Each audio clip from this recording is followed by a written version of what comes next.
I don't know how fake feel, nigga. Cause all my life I've been a real nigga. What's good with y'all's Face the Real? Y'all know what it is, cause it may sound like it, but there's no malice in my intent. That's real. Man, over the years there has been so many great rappers that have hit mainstream. A lot of them rap very well when it comes to flow, subject matter, storytelling, punchlines, influence, and their overall presence whenever they're on the record or about to drop a record. There are so many to choose from, and I honestly think it is near impossible to pick an overall GOAT of hip-hop, since there has been many contributors that etched their name into the genre forever, and they will be remembered for what they brought to the table. However, when it comes to the attributes that I have listed, there are only two rappers that fit the part perfectly, or near perfectly in my opinion. The first being the long deceased Tupac Shakur, and the second being none other than Dwayne Michael Carter Jr., in my opinion. Look, Wayne is a legend. We cannot deny that, and I will not argue it. We all know how he was a member of the Hot Boys as a teenager and went platinum at the age of 15. We all saw him blossom from the wabba they drop it like it's hot. Like it's hot, after you pick it up and stop. And what, drop it like it's hot now. Drop it like it's hot, drop it like it's hot. The CMB make it drop it like it's hot. Days all the way down to him tearing up his notebooks of writtens on wax.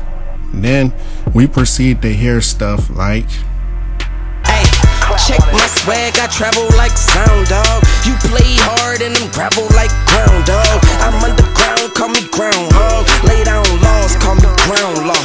Don't confuse me with the law, no, but just confuse me with my paw, because I am the Birdman J.R.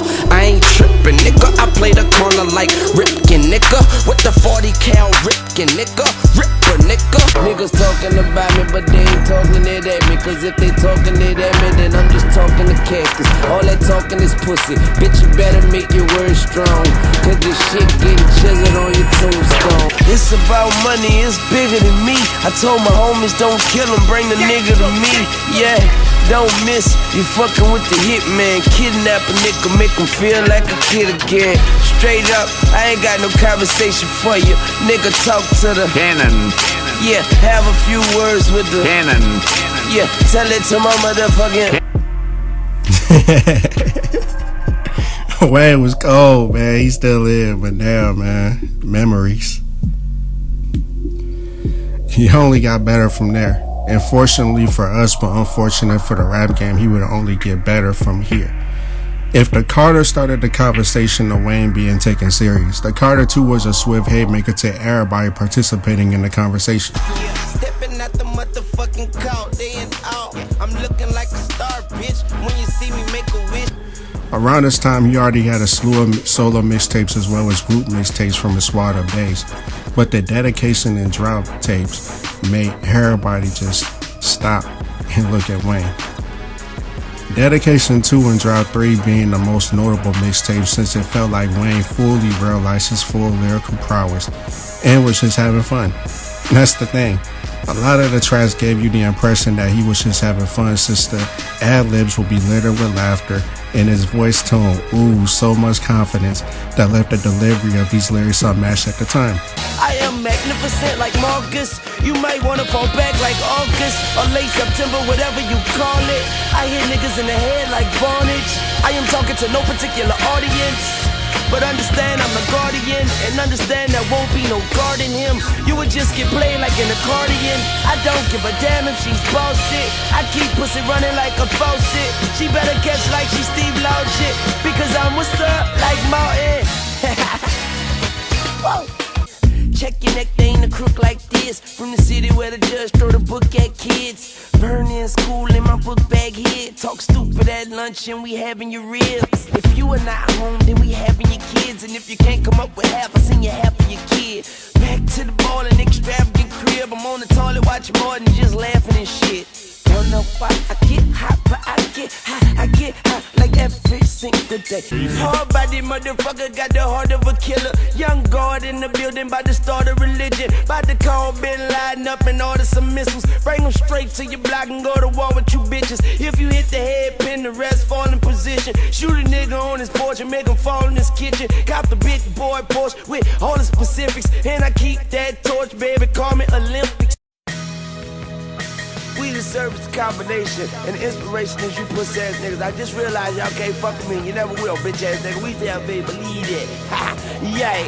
I got the 24 inches sitting on them Joe buttons in the trunk, straight jumping, bitch. I can't hear nothing. No, I might do the Spurs sitting on them Tim Duncans. And in that Lamborghini, I do donuts like Dunkins. I come every bad bitch with a pussy, wanna fuck them. But I just feed them drugs and just watch them fuck each other. My neck was 100 and my wrist was another. It make a pussy wet, I leave that bitch with a puddle. This is one of those rise to stardom moments in hip hop. You just had to be there to witness and see yourself. It is hard to express the aura that this man exuded. Everything that had to do with Wayne as a rapper and Wayne as a brand was damn near flawless, from his numerous music releases down to how he carried himself in his videos, performances, and interviews. He was a sight to behold, and I mean that in the most heterosexual way. It's just, his confidence was very entertaining to watch, and when he proclaimed himself the best rapper alive, you really believed him. Then the Carter 3 dropped, but prior to it being released, a large part of the Carter 3 leaked. Wayne went in the vault and threw out some more fire tracks to be put on the album, and while some people believe the leak had some better songs than what was on the official release, it still turned out to be a classic. That's just how good he was. Most rappers, when the project leaked weeks before it came out, they would be panicking or not being able to produce material in the same ballpark as the leaks. Wayne did not have that problem, and it is unanimously agreed upon by a majority of hip-hop and its fans that the Carter 3 is a classic, which is amazing. This period of Wayne was crazy. This was Wayne with his creativity at its peak. Don't get me wrong, he was still talking about the usual braggadocious stuff, as well as sipping lean, smoking weed, messing with chicks, and even threw some gangsta-ish in there sometimes, and it just all hit.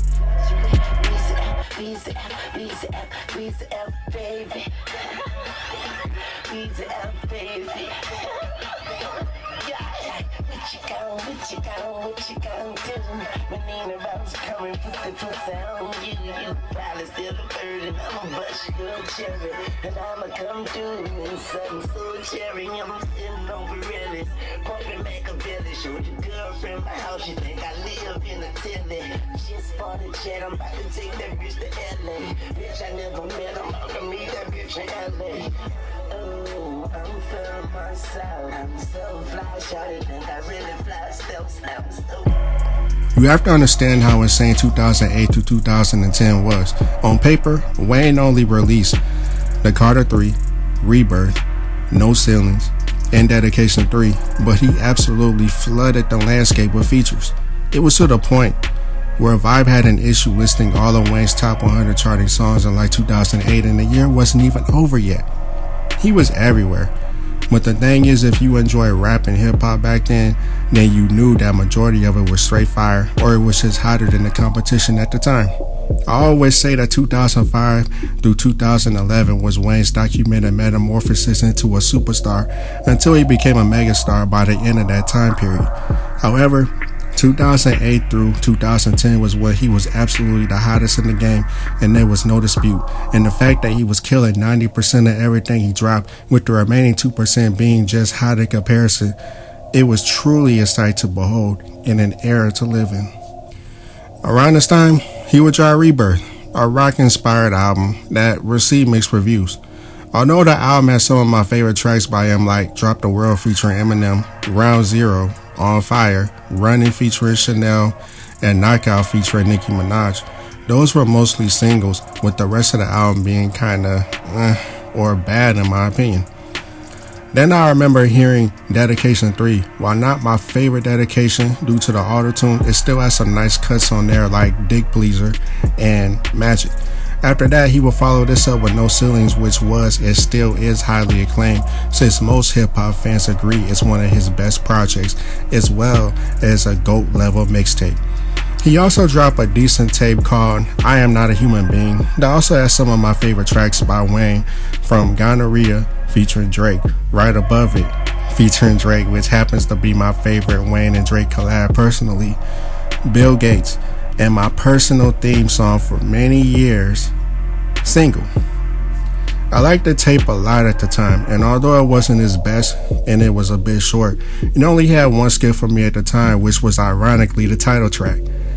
Unfortunately, Wayne would sit down for a while at the pen for a gun charge, and we wouldn't get too much music out of him at the time. Besides that, his presence was known and felt by the Young Money roster that he established before his stay in prison, who went by the names of Drake, Nicki Minaj, and Tyga. There were others, but those were the main three that Wayne was really putting effort into putting on. All three of these rappers were killing it on the charts, or simply just letting their strong presence be known in the mainstream. So even if Wayne wasn't visible, his Young Money imprint stayed in the eyes of the public anyway, which softened the blow of him missing for a little while. He did, however, give us a GOAT level verse on Drake's Miss Me, which was on his official debut album, which everybody seemed to appreciate. When he was released from prison about a year later, he had to push his album back due to label issues, so he dropped one of my favorite tapes by him, which was Sorry for the Wait. This tape was short, but it was straight fire from start to finish. The tape felt like Wayne did not miss a stride. My money too long, nigga. My weed too strong, nigga. Fuck everybody. I'm in my own zone, nigga. And every time you see me, I'm wet and I'm rolling. Don't you rest in peace, fresh to death and I'm rolling. About to fuck a bitch I just met, cause she rolling. Nigga, we rolling. Nigga, I'm rolling. And when he dropped the Carter 4 soon after, everybody was tuned in since it surpassed 1 million sales in the first week. That's right, Wayne is one of the few artists in history to sell 1 million records the first week. Wayne was still on fire and still doing his thing. However, although the album was liked by the majority, people that I knew personally did not think the album was as good as the Carter 3. I was and still am one of those people that consider the Carter 4 to be weaker in comparison to the other Carters, except for 5. But I never thought it was bad. I still enjoyed almost every song, but there were a few things missing for me to put it in a ranking. For one, I didn't care as much for the overall production of the album in comparison to the first 3 Carters, and it just felt lyrically less intense than his previous work. I remember he admitted this during his Sway interview when speaking on the single John with Rick Ross, and when the album dropped I felt that same energy. It kind of felt like Wayne was dialed in, but only to fulfill certain criteria, and it came off as less hungry. Still a great album, and I still listen to some of the songs to this day, but it's definitely not my favorite of the Carters, respectfully. After the Carter 4, Wayne's music took a steady decline in quality, since every verse he would be talking about eating coochie and it got old. To be fair, at this point he had been rapping for nearly 20 years, so it's only fair for his creativity to dry up. He still was very active in the music scene, but it just did not hit the same. Around this time, the YM Big 3, also known as Drake, Nicki, and Tyga, were arguably making better music than him, and the fallout speculation started to occur. I was one of the people that began to find Wayne's music humorous, but in a bad way a lot of the time. His bars around this time from 2012 through majority of 2013 were either about him eating or fucking a woman, or finding the nigga to fuck up before he finds a woman to fuck. And I don't give a fuck, but I got to, yeah. They say the best part of waking up is breakfast after a nap. Like hookers, I tongue kiss her other tongue. Ski, ski, ski, water gun. Oh my God, Becky, look at her butt, don't she? I truly thought it was over for Wayne myself. Also, I Am Not a Human Being 2 is one of his worst projects he ever put together, and Dedication 4 is probably my least favorite dedication, which is ironic since my intro is from Dedication 4. But I digress. When he dropped Dedication 5 at the end of 2013, that marked the end of the endless coochie raps. and it felt like he was getting his creativity wings back. His next notable projects were Sorry for the Wait 2 and the Free Weezy album that were released instead of the longer-awaited Carter 5 due to label issues. These two projects made everybody remember how versatile and lyrically capable Wayne was, and it truly felt like a return to form or the beginning of something bigger. Sorry for the Wait 2 was pretty much a diss tape to Birdman and Cash Money, with subtle shots thrown at them throughout the project.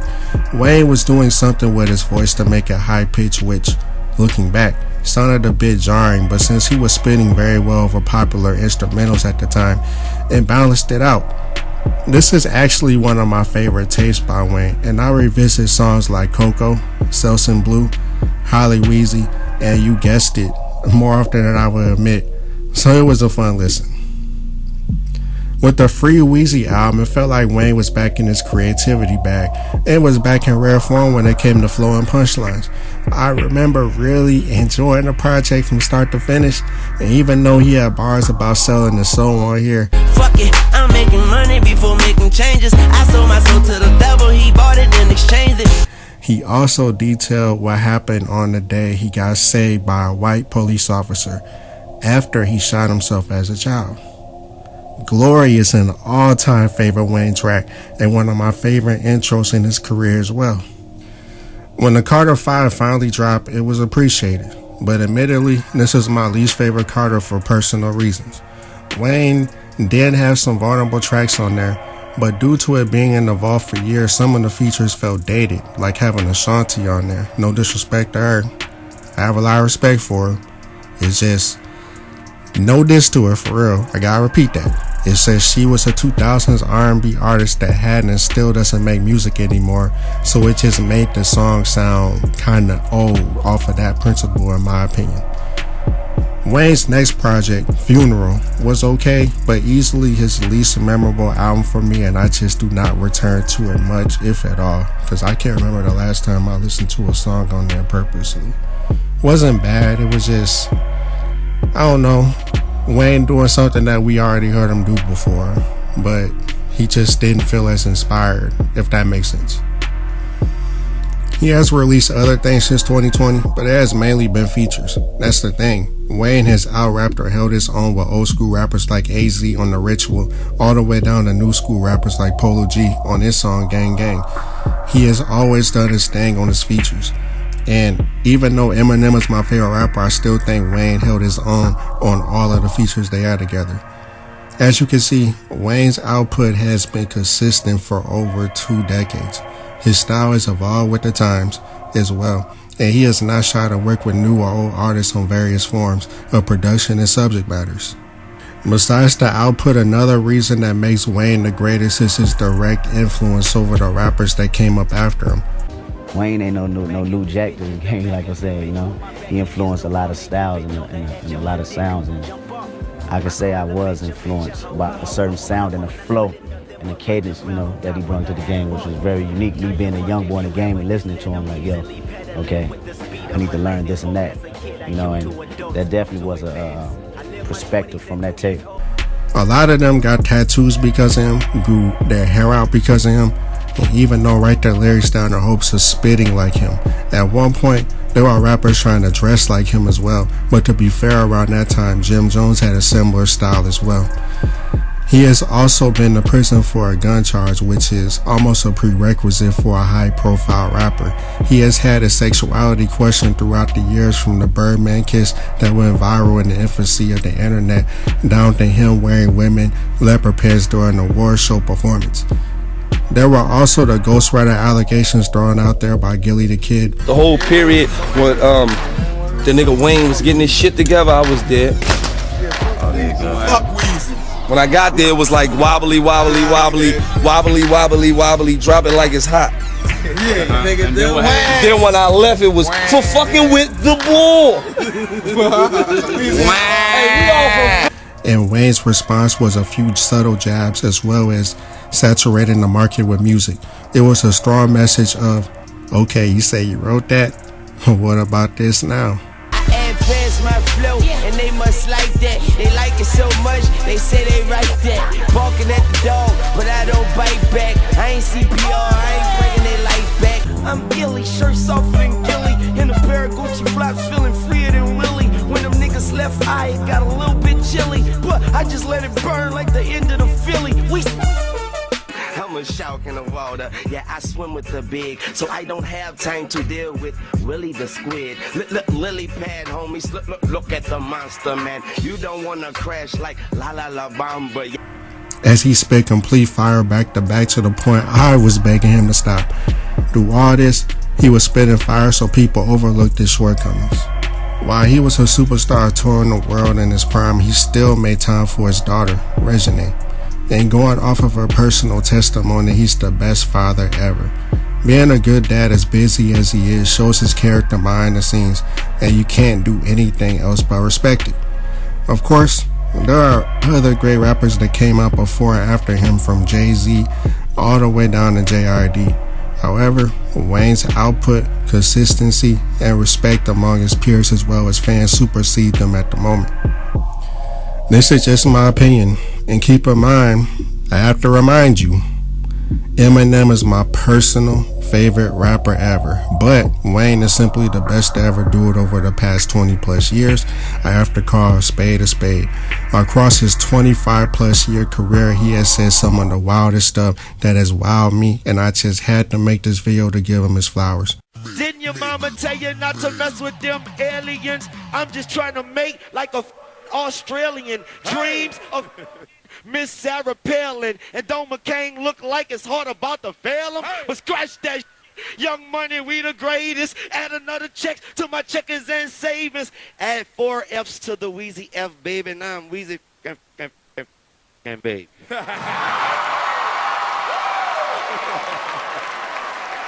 To me, he is everything a great rapper is supposed to be when it comes to longevity, lyrical capability, influence, fashion, and overall respect from not only hip-hop fans but also his legendary peers as well. I doubt we will ever get another Lil Wayne, and when he hangs up the mic, it will mark a very sad and significant day for hip-hop and music enjoyers in general. I did mention his awards because that is not something I usually think about when it comes to artists for personal reasons, but he has a lot of awards and award nominations across pretty much every media that gives awards for music. That ranges from the Grammys to the BET Awards to the World Music Awards. So accolade wise, he is definitely up there in comparison to some of the other GOAT level rappers across the many different eras.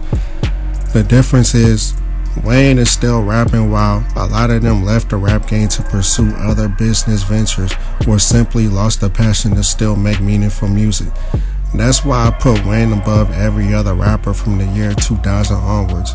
And to be honest, in my opinion, if we're talking multiple attributes like the ones I spoke on in this video, I truly feel he's the best to ever do it that's still alive, that never took a break.